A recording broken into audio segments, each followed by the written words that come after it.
والذین کذبوا بآیاتنا، وہ لوگ جو ہماری آیات کو جھٹلائیں گے. یمسہم العذاب بما کانوا یفسقون، تو انہیں پہنچے گا عذاب بسبب اس کے کہ وہ جو حکم عدولی کیا کرتے تھے.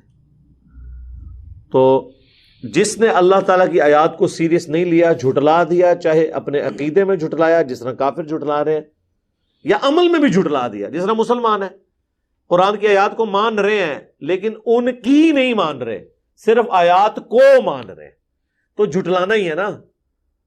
مجھے بتائیں، اگر آپ اپنی مرضی کریں گے تو آپ کس طرح کہہ سکتے ہیں کہ میں کسی کی عزت کروں؟ یعنی اگر ماں باپ کی آپ عموماً مثال دی جاتی ہے سمجھانے کے لیے کہ اگر ماں باپ آپ کے ذمہ کوئی کام لگائیں اور آپ کہیں جی ہمیں آپ سے بڑی محبت ہے لیکن ہم نے یہ کام آپ کا نہیں کرنا، ٹھیک ہے، علمی اختلاف تو کسی سے بھی ہو سکتا ہے یہ کہہ کے، ٹھیک ہے، اختلاف رکھیں، لیکن اگر شریعت کے دائرے میں کام ہے وہ تو آپ کو کام تو کرنا پڑے گا.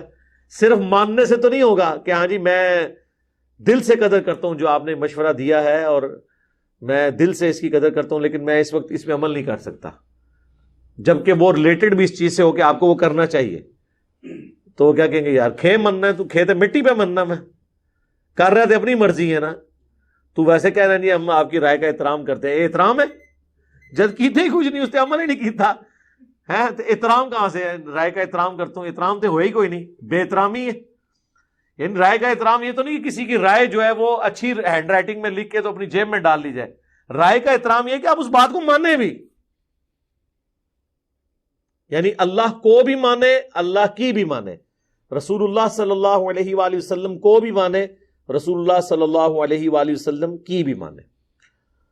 میرا خیال ہے اسی پہ کنکلوڈ کرتے ہیں کیونکہ اگلی جو آیت ہے نا، آیت نمبر 50 سورۃ الانعام کی، یہ بھی اپنے اندر ایک خاص مضمون رکھتی ہے عقیدہ علم غیب کے حوالے سے، نبی علیہ السلام کے حوالے سے خصوصاً.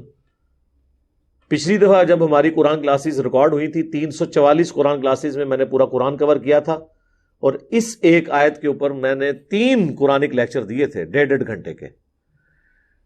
مسئلہ نمبر 6، 6A اور 7. 6 تھا، 6A تھا، 6A 6B اور 7 نمبر. 6A تھا علم الغیب سے متعلق، 6B تھا کشف اور الہام اور خوابوں سے متعلق، اور 7 نمبر تھا حاضر و ناظر سے متعلق. وہ اسی آیت کے کانٹیکسٹ میں نے، اس دفعہ میں اتنی ڈیٹیل سے نہیں بولوں گا، کوشش کروں گا کہ اس آیت کے ساتھ انصاف کیا جائے.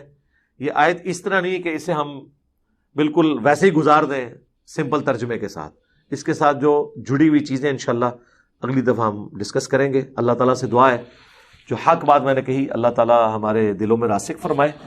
اگر جذبات میں میرے منہ سے کوئی غلط بات نکل گئی تو اللہ تعالیٰ ہمارے دلوں سے اسے محو کر دے، دھو دے، ہمیں معاف بھی فرما دے، ہمیں کتاب و سنت کی تعلیمات پر عمل کر کے دوسرے بھائیوں تک پہنچانے کی توفیق عطا فرمائے. سبحانک اللہم و بحمدک، اشہد ان لا الہ الا انت، استغفرک و اتوب الیک، وما علینا الا البلاغ المبین. جزاکم اللہ خیر.